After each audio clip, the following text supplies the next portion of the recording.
donate. أعوذ بالله من الشيطان الرجيم. بسم الله الرحمن الرحيم. So this book by Imam Ibn Qudamah, it is al-Wasiyya, the final advice by Imam Ibn Qudamah rahimahullah. So he mentioned a metaphorical story, a very beautiful metaphorical story, and I may have mentioned it before to some of you because I like that story in particular. And he said that, one day a group of people who lived by the shore, by the seaside, they received an invitation from a king across the sea, who has his kingdom across the sea. That king sent them a ship and a captain, the captain of the ship, a ship that had its own captain and its own staff and so on, and invited the people of that village to the kingdom of that sovereign or that sultan or king. On their way, they were told that they will have a brief stop at an island on the way, a little island on the way, on their way sailing to the kingdom of that great king. They were told that they will have a brief stop at this island. So they arrived at this island, they came off the ship, and then the guide told them that what we will be doing here on this island is basically collecting gems and jewels, because this island is full of gems and jewels. We will be collecting gems to present them to the king. When we arrive in his great city, we will present those gems and jewels to the king. The guide told them, I will tell you of which gems and jewels and which types that are most precious and most appreciated by the king. So there were so many different groups of them. Some of them, once they heard this from the captain, they ran and they started to collect the gems and jewels and everything they found in front of them.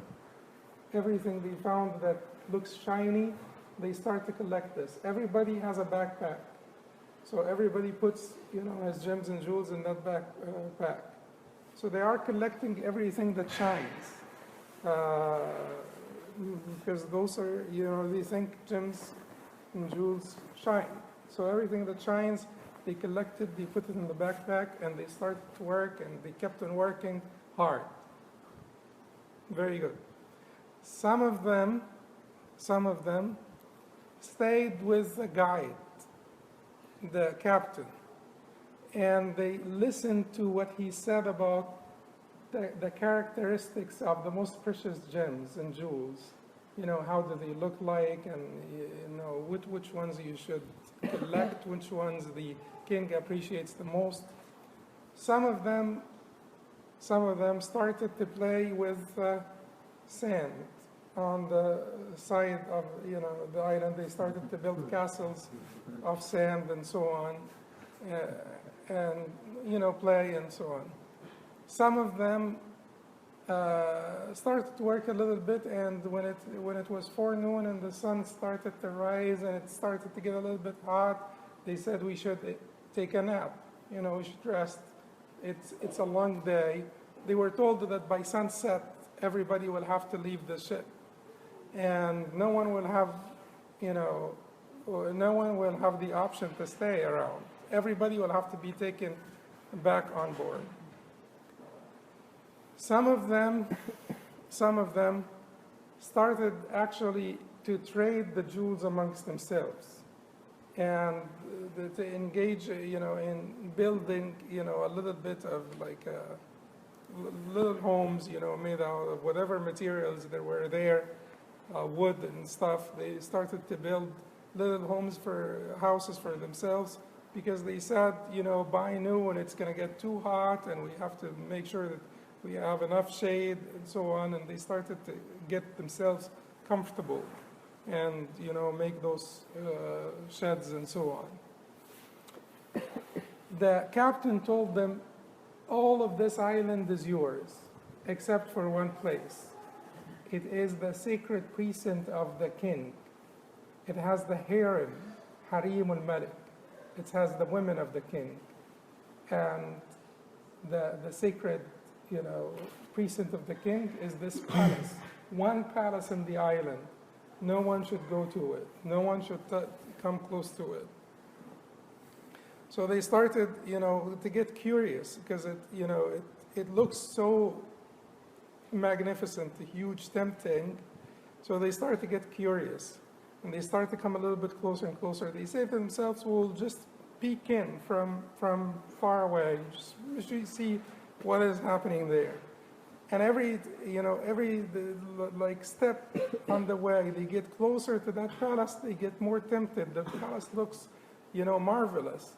And it looks so tempting and beautiful. So they get a little bit closer. And so once they get to the fence, they jump over the fence. They can't control themselves. What's inside is so tempting and so beautiful. So they jump over the fence and they get inside and they get caught.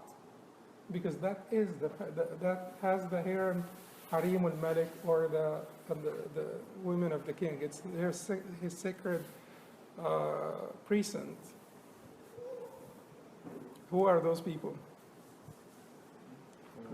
Us? Well, who's the captain of the ship? The Prophet ﷺ. And Allah is the king, and to Allah belongs the greatest parable. This is just an example to highlight things. وَلِلَّهِ الْمَثَلُ الْأَعْلَى. So Allah sent to the Prophet ﷺ to invite us to his kingdom, in the hereafter. The life of this world is that island. That is our life, our worldly life is that island. Now the people that went closer to the palace are the sinners. They were told, you have everything. You could get married, make money, make halal money, eat and drink, lots of things, pork is forbidden, maitad is forbidden, it has to be halal meat, it has to be, you can drink juice, you could drink milk, you could drink so many things, but don't drink wine. And so it's a vast island. Go wherever you want, do whatever you want. This is just this one palace. Stay away from it. And they insisted to get closer and closer to the palace, to peek in, to look at it, to take, curious. And the closer you get to it, you look one time, you say, I'll just check her out, see what she looks like.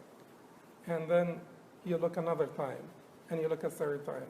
And then every time is an arrow of the shaitan, being thrown at you, into your heart. And then you get more and more tempted until you fall into sin. Big or small that sin is, but it's a sin.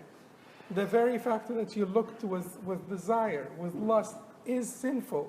Because the Prophet ﷺ said, the first is yours, the second is against you, will be counted against you. The first look is yours, the second will count against you. So those are the sinners. The people who ran to collect the gems and they started to pick up all the gems that they find in front of them are the ubbad, the worshippers, that did not really spend time on learning, on education. So they're collecting everything that shines, but not everything that shines is a gem. They'll do okay. Because some of the things that they will collect also will be gems, but they will miss out on much, because they will be collecting things. Everybody has limited time. Everybody has a limited time, and your backpack is limited. Your capacity, your power, your strength, your energy, all of this is limited. So if you're so indiscriminate and undiscerning, you'll be collecting everything, and you'll be collecting a little bit, some rocks also that shine a little bit, and so on. The people who spent a little bit more time with the messenger, with the captain, learning, the Quran and the Sunnah, learning what is it that the king loves the most, learning how to do it and how to perform it in the best and most beautiful way, most excellent way, are the people who were students of knowledge, scholars and students of knowledge, عالم ومتعلم, عالم ومتعلم. Because Ali ibn Abi Talib radiallahu anhu said those two types of people are saved, the scholar and the student of knowledge, one that has attained the knowledge and one that seeks it and loves it and wants to have more of it. And the people who started to build houses are the people who were consumed in this dunya, the people who were consumed in the pleasures of this dunya, the businessmen who wanted to make a lot of money and build houses and buy cars and so on, not realizing that this is just an island. This is not your final destination.